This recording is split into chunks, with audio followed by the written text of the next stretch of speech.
ഇപ്പോൾ ഈ സഭ എല്ലാ അധികാരങ്ങളോടും കൂടി ഒരു സ്വയം ഭരണാധികാര സഭയാണ്.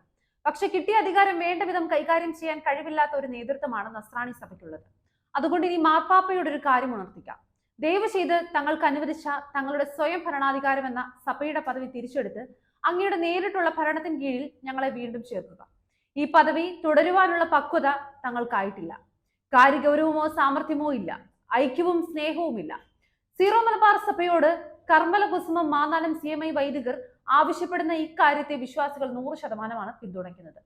സീറോ മലബാർ സഭയിലെ മേജർ ആർച്ച് ബിഷപ്പിനെയും സഭാപിതാക്കന്മാരെയും AKCC പോലുള്ള സ്റ്റേജിൽ അഭ്യാസം കാണിക്കുന്ന സഭയ്ക്കോ സമുദായത്തിനോ യാതൊരു പ്രയോജനവും ഗുണവുമില്ലാത്ത സംഘടനകളെയും ലോകമോഹത്തിൽ മാത്രം മുന്നേറുന്ന സന്യാസ സഭകളെയും കൺസ്ട്രക്റ്റീവ് ക്രിറ്റിസിസം വഴി ലേഖനത്തിലൂടെ ആഞ്ഞടിച്ച CMI സഭയിലെ വൈദികർക്ക് അഭിവാദ്യങ്ങൾ.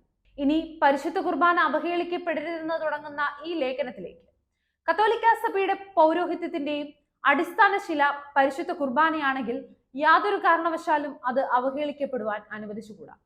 പുരോഹിതൻ പരികർമ്മം ചെയ്യുന്ന ഈശോയുടെ ശരീരരക്തങ്ങളെ പുരോഹിതൻ തന്നെ അവഹേളിക്കുന്ന സ്ഥിതിവിശേഷം സീറോ മലബാർ സഭയിലെ എറണാകുളം അങ്കമാലി അതിരൂപതയിൽ വളരെ ഗൗരവമായി തീവ്രതയിലാണ് നിലനിൽക്കുന്നത്. അസാധുവാക്കപ്പെട്ടെന്ന് പ്രഖ്യാപിച്ച ശീശ്മ കുർബാന പല സമയപരിധികളൊക്കെ അവസാനിച്ചിട്ടും വീണ്ടും അർപ്പിക്കപ്പെടുവാൻ അനുവാദം നൽകുകയും സാധിക്കുമെങ്കിൽ ഞായറാഴ്ചകളിലും കടമുള്ള ദിവസങ്ങളിലും ഒരു ഏകീകൃത കുർബാനയെങ്കിലും അർപ്പിക്കണമെന്ന് വിമത വൈദികരോട് യാചിക്കുകയും ചെയ്യുന്ന സിനഡ് പിതാക്കന്മാരെ നിങ്ങൾക്കിതെന്തു പറ്റി? ഈ മെത്രാൻ സംഘം ആരെയാണ് എന്തിനെയാണ് ഭയക്കുന്നത്?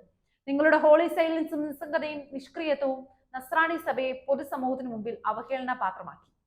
സഭയെ അനുസരിക്കുവാൻ സാധിക്കാത്തവർ സഭയ്ക്ക് പുറത്തേക്ക് പോകട്ടെ എന്ന് തന്നെയല്ലേ മെത്രാൻ സംഘം തീരുമാനിക്കേണ്ടിയിരുന്നത്? റോമിൽ നിന്നും ഇങ്ങനെയൊരു നിർദ്ദേശം തന്നെയല്ലേ മെത്രാൻ സംഘത്തിന് ലഭിച്ചത്? ഈ നിർദ്ദേശം അനുസരിച്ചല്ലേ സീറോ മലബാർ സഭയുടെ മെത്രാൻ സംഘം സംയുക്തമായി ഒരു പ്രസ്താവന പുറപ്പെടുവിച്ചത്?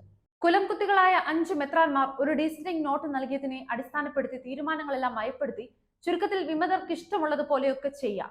നിങ്ങളുടെ തൊപ്പിക്കും വടിക്കും അരപ്പട്ടയ്ക്കും ഇത്രയും ശക്തിയെ ഉണ്ടായിരുന്നുള്ളൂ. ശീഷ്മകൾ സീറോ മലബാർ സഭയ്ക്ക് പുത്തരിയല്ല.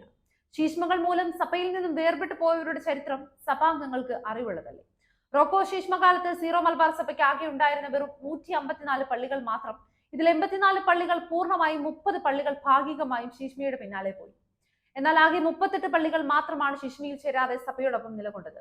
സീറോ മലബാർ സഭയുടെ ആദ്യ വികാരി ജനറലായിരുന്ന ചാവറ പിതാവിന്റെയും സഹവൈദികരുടെയും അക്ഷീണ പരിശ്രമത്താൽ റോക്കോസിനെ കേരള സഭയിൽ നിന്ന് കെട്ടുകെട്ടിക്കുകയും ശീഷ്മയിൽ ചേർന്ന പള്ളികളെ സഭയിലേക്ക് തിരികെ കൊണ്ടുവരികയും ചെയ്തിരുന്നു. മേലോ ശീഷ്മകാലത്തും ഇതേ സംഭവങ്ങൾ ആവർത്തിക്കപ്പെട്ടു. മേലോ ശീഷ്മയിൽ അകപ്പെട്ട് കത്തോലിക്ക സഭയിലേക്ക് തിരികെ വരാതിരിക്കുന്ന ചെറു സമൂഹങ്ങൾ ഇന്നുമുണ്ട്. സീറോ മലബാർ സഭയുടെ രണ്ടാമത്തെ വികാരി ജനറലായിരുന്ന പോരൂക്കര കുര്യാസ് ഏലീസ് അച്ഛന്റെയും സഹവൈദികരുടെയും സാഹസികമായ നേതൃത്വം കൊണ്ട് മാത്രമാണ് മേലൂസിനെ സഭയിൽ നിന്നും കെട്ടുകെട്ടിച്ചത്. കൂട്ടം തെറ്റിപ്പോവാൻ ആഗ്രഹിക്കുന്ന ആളുകളെ അവരുടെ വഴിക്ക് പറഞ്ഞു വിടുകയല്ലേ നല്ലത്? മാർപ്പാപ്പ മുതൽ സാധാരണ വിശ്വാസികൾ വരെ സഭയോട് ചേർന്ന് നിൽക്കുവാൻ വിമതരെ ഉപദേശിച്ചിട്ടും അവർ അനുസരിച്ചില്ല. ഇനി അങ്ങോട്ട് അവർ അനുസരിക്കുകയുമില്ല. കാരണം സഭയെ അനുസരിക്കുക എന്നത് അവരെ സംബന്ധിച്ചിടത്തോളം ആത്മഹത്യക്ക് തുല്യമാണ്. അനുസരിച്ചാൽ അവരെ നിയന്ത്രിക്കുന്നവരിൽ നിന്നും 8ന്റെ പണികൾ കിട്ടുമെന്ന് അവർക്കറിയാം. ഇത്രയൊക്കെ അനുസരണക്കേടും കോലാഹലങ്ങളും കാണിച്ചിട്ടും ഇവരെ ചേർത്ത് പിടിച്ചു നിർത്തുവാൻ സിനഡ് മെത്രാന്മാർ ഇത്രയധികം ആവേശവും വെപ്രാളവും കാട്ടുന്നത് എന്തിനാണ്? പൊതുജനം ആവർത്തിച്ചു ചോദിക്കുന്ന ചോദ്യമാണിത്. നിങ്ങൾ ചേർത്ത് പിടിക്കാൻ ആഗ്രഹിക്കുന്നവർ സുവിശേഷത്തിലെ സുബോധമില്ലാത്ത ധൂർത്ത പുത്രന്മാരെ പോലെയുള്ളവരല്ല. അവർക്ക് നല്ല ബോധമുണ്ട്. 10ഉം 12ഉം വർഷങ്ങൾ സെമിനാരിയിൽ പരിശീലനം നേടിയവരാണ്.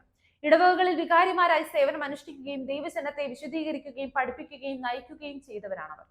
ദൈവജനത്തെ അനുസരിപ്പിക്കുകയും അനുസരണമാണ് ബലിയേക്കാൾ ശ്രേഷ്ഠമെന്ന് ഉപദേശിക്കുകയും ചെയ്തവരാണ്. ധൂർത്തപുത്രന്റെ ജീവിതത്തെ വെറും ഒരു ഉപമയായിട്ട് മാത്രമാണ് ഈശോ സുവിശേഷത്തിൽ അവതരിപ്പിക്കുന്നത്. അവന് സുബോധമില്ലാതിരുന്ന നാളുകളിൽ കാട്ടിക്കൂട്ടിയ വക്രിയകളാണ് അവനെ ധൂർത്തപുത്രനാക്കിയത്. അവന്റെ അപ്പന്റെ സ്നേഹത്തെയാണ് ഈശോ എടുത്തു പറയുന്നത്.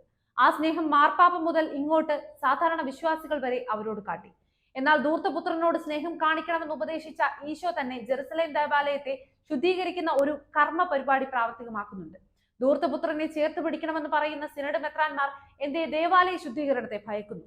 യോഹന്നാന്റെ സുവിശേഷത്തിൽ താൻ ജീവന്റെ അപ്പമാണെന്ന് പറഞ്ഞ് വിശദീകരിക്കുന്ന ഭാഗമുണ്ട്. ഇത് കേട്ട് ഈശോയിൽ ഇടറിയ ധാരാളം പേർ ഈശോയെ വിട്ടുപോയി. നീ പറയുന്നതെല്ലാം ദുർഗ്രഹമാണെന്ന് മനസ്സിലാകുന്നില്ല എന്നൊക്കെ പറഞ്ഞാണ് അവർ പോയത്. പോകാതെ നിന്നവരോട് നിങ്ങൾക്കും പോകണമെങ്കിൽ പോകാമെന്നാണ് ഈശോ പറഞ്ഞത്.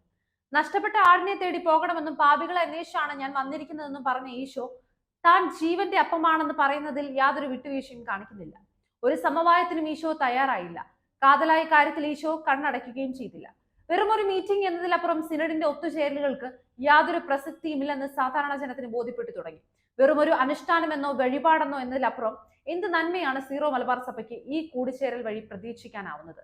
മണിപ്പൂരിനെ കുറിച്ചും പശ്ചിമഘട്ടത്തെക്കുറിച്ചും സർക്കാരിന്റെ മദ്യനയത്തെക്കുറിച്ചും പ്രസ്താവനകൾ ഇറക്കാനും വല്ലപ്പോഴുമൊക്കെ ഒരു മെത്രാനെ പ്രഖ്യാപിക്കാനും അല്ലാതെ സഭ നേരിടുന്ന വെല്ലുവിളികൾക്കെതിരെ ഒറ്റക്കെട്ടായി നിന്ന് പ്രതികരിക്കുവാൻ മെത്രാന്മാർക്ക് എന്തേ സാധിക്കുന്നില്ല? കുർബാന വിഷയത്തിൽ നിങ്ങൾ കൈക്കൊണ്ട് നിലവാരമില്ലാത്ത തീരുമാനങ്ങൾ കാണുമ്പോൾ സീറോ മലബാർ സഭാംഗങ്ങൾ മാത്രമല്ല, ഈ സഭയെ ആദരവോട് കണ്ടിരുന്ന പൊതുസമൂഹം പോലും സിനഡിന്റെ നട്ടെല്ലിന് നൽകുന്ന വിശേഷണങ്ങൾ ഇവിടെ ആവർത്തിക്കാൻ ആഗ്രഹിക്കുന്നില്ല.